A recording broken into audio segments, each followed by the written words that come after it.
Hi there, my name is Marla Neufeld, and welcome to the Surrogacy Space. This is a podcast talking about all things surrogacy. And, we talk about pregnancy and we talk about uteruses and gestation. And today I have essentially my woo mate, my sister, Liz Somerstein. Welcome to the show, Liz. Thank you. Very happy to be here. Thanks for having me. So, as I said, Liz is my sister. And we also work together at Greenspoon Marder, and we do totally different practices of law. And I just wanted to do a little introduction to you, Lizzie, about what you do professionally and where you went to law school and all that good stuff. So what do you do at Greenspoon Marder? We'll start with that. Sure. So I'm a partner at Greenspoon Marder in the land use department. So my specialty is land use, and it's essentially what it sounds like. So it handles all of the legal regulations that relate to using land or developing property. So we do things like rezonings, site plans, platting, permitting, and our clients develop projects like a very wide range of things, going from multifamily to affordable housing developments, all the way to storage facilities and industrial warehouses. So on the other hand, we're a little similar, and you help build families and I help build buildings. So yeah, we're all building something. A little bit about. Very cool. And you have a special, special kind of certificate that you went through for LEED certification, if you just want to touch upon that as well. Sure. So I am a LEED AP, it's called BD and C, so Building Design and Construction specialty. This is a certificate that relates to design professionals that are involved with LEED certified buildings, so green and sustainable development. Awesome. And since I asked, where did you go to law school? I went to University of Miami. And we were there together around the same time. We were. So my listeners may be wondering, this is so awesome what Liz does, and it's super helpful and a huge part of the community, especially in South Florida, for land use work. And I certainly wanted to highlight the amazing legal work that Lizzie does. But what I brought her on the podcast for today is to talk about what it's like for family members of those that have others in the family going through infertility and, going through something like I did, having to work with a surrogate and years of infertility. Just as a brief background, I worked with a surrogate to have my kids. We went through almost 5 years of infertility with miscarriages and unsuccessful IVFs and whatnot. And I'm not saying this in a resentful way, but my sister got pregnant right away twice. And of course, I'm so happy for her. And she was so happy for me about everything, all the successes that we both had.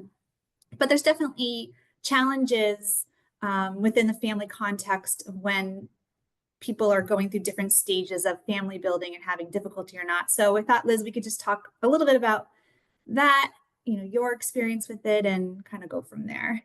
Sure. So yeah, as you well know, we are very close. So I'm very, very close with my sister. I'm aware. So yes. So this entire experience, it was really complicated and kind of an emotional roller coaster. So on the one hand, just as someone who loves you dearly, and your pain feels like my pain a lot of the times, seeing you go through it was really hard. It's really hard to see someone that you love going through something so emotionally and physically difficult. And also it's just, there's nothing that you can do to help.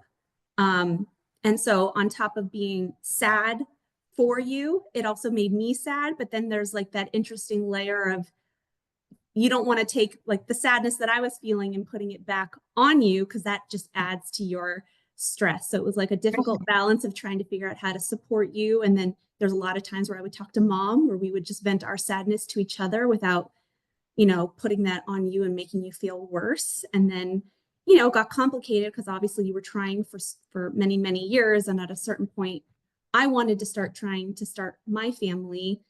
And, we may talk about this later, but at one point I considered being a surrogate for you, but I hadn't had my own kids yet. And the feeling like I didn't want to start trying to have kids until you, had your own. But then also the stress of, well, I saw how long it took you, and what if it takes me many Right. years. And then we got very lucky because it ended up your surrogate got pregnant. So I felt like I was okay to start trying. And then, of course, I got pregnant essentially the first time I tried. So there was like some guilt associated with that. But it worked out Yeah. great because now our kids are basically the same age. So Yeah, for context, I mean, we have a picture of my sister Liz super pregnant with my one of my boys just tiny tiny laying on top of her huge stomach. So they were just a few once my surrogate got pregnant, Liz essentially got pregnant, I don't know, a month or a couple months right after that. So the timing was really cool. And like just while you were pregnant, I know that you were really careful to be mindful of course, like you had a kind of a difficult pregnancy with like morning sickness, and it's not easy by any means. And I know that you were really careful to like not of course you could talk to me and you did, but I know you were careful not to like complain because I obviously went through none of those things. right. Oh, So what yeah. was that like for you?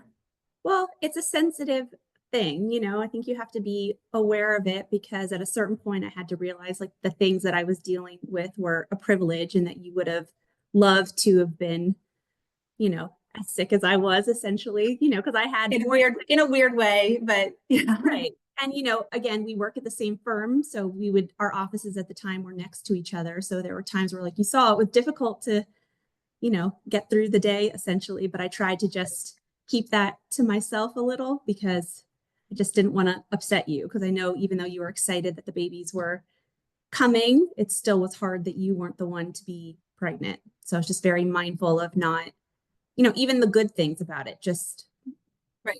kind of, again, talking to mom. Right. Yeah. And my mom, for context, also was kind of like not a surrogate, but like there with me at every appointment. And so she was like sometimes an intermediary between us as far as sounding boards.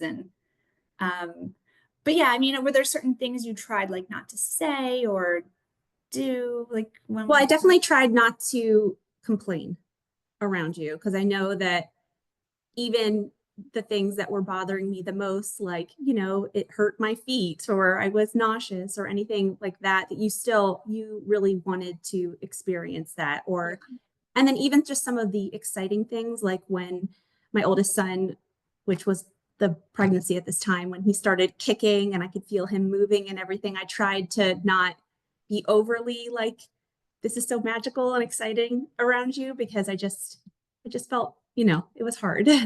I don't know a yeah, better way to explain it. It was just trying to be sensitive and aware that even the bad things are things that you were sad that you didn't get to experience. I mean, even 10 years later, like having this conversation, like I feel that emotion and I like it brings me back.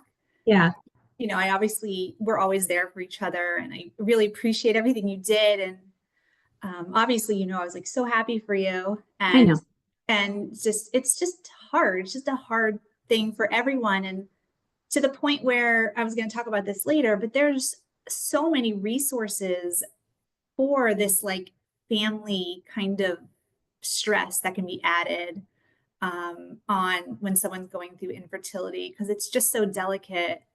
Um, and thank God it all like worked out. We were all so lucky. Mhm. And I'll say for anyone that's listening, if this is your situation, to be mindful of it also, like just even with breastfeeding, that was like the baby was there. And at the Yeah, time we thankfully both had healthy kids that were born and thriving, but just even I had a really difficult time. I mean, it was a very difficult time with breastfeeding and that whole and pumping at work and all of those things. And just even that I was trying to be mindful of because again, that was something that you didn't get to experience, even though your kids were already with us, So it's just to I be felt for you for all of that. I mean, as much as I wanted to go through that, I also was there for you and was just I you were. saw I how know. hard a lot of that was. Definitely stressful, but we adapted. Like, Yep. for the listeners, just as like an interesting tidbit, something to think about when you're going through surrogacy is we had our surrogate. She helped us pump her breast milk. We did it, which well, not most, but many parents will do at least while they're still at the hospital. The surrogate may agree to pump breast milk. There's typically a fee, a daily or weekly fee for that. And then we continued to receive her pumped breast milk even when we were home. We were shipping it back and forth on essentially dry ice. And then it just kind of became where we couldn't get enough. And it also was just very expensive to ship it. But that is an option. I've had a couple clients where the intended mother, the one who didn't carry, induced her own lactation through a medication protocol and pumping and was actually able to produce breast milk even though she didn't get pregnant. So there's very interesting options out there. And Lizzie mentioned how she offered to be my surrogate, and I do have clients quite often offering to be surrogates and egg donors and sperm donors. I've had family members donate fully, embryos to other family members. And as she mentioned, I mean, it's not a legal requirement because I have had a case where the surrogate never had a child before, but that's not the norm. The best practice is for a woman that's going to be a surrogate to have had her own family and to feel that her own family is complete to the best of her understanding, because God forbid things can come up in pregnancy and childbirth. So obviously with Lizzie offering that was the most amazing thing she could ever offer. It just wouldn't have been essentially like the right thing to do, like ethically, and making sure she hadn't had her kids yet. So that was interesting, Liz, you brought that up. Mom actually offered to be my surrogate too, but she might not, no offense to mom, but she was like likely in her 60s then, and probably not the best idea either for her. Right. So anything else that you want to offer, like tips for other family members, kind of like in your position when they have a loved one going through this difficult time? Any like parting words or advice? Process, it's complicated and sad and emotional, and I would just say that the best thing as a family member that you can do is to kind of take the person going through infertility, take their lead on things. Everyone has different personalities of how they handle kind of difficult situations. So our situation, Marla and I are very close, and so talking about things all the time and being there, that was what Marla needed and wanted.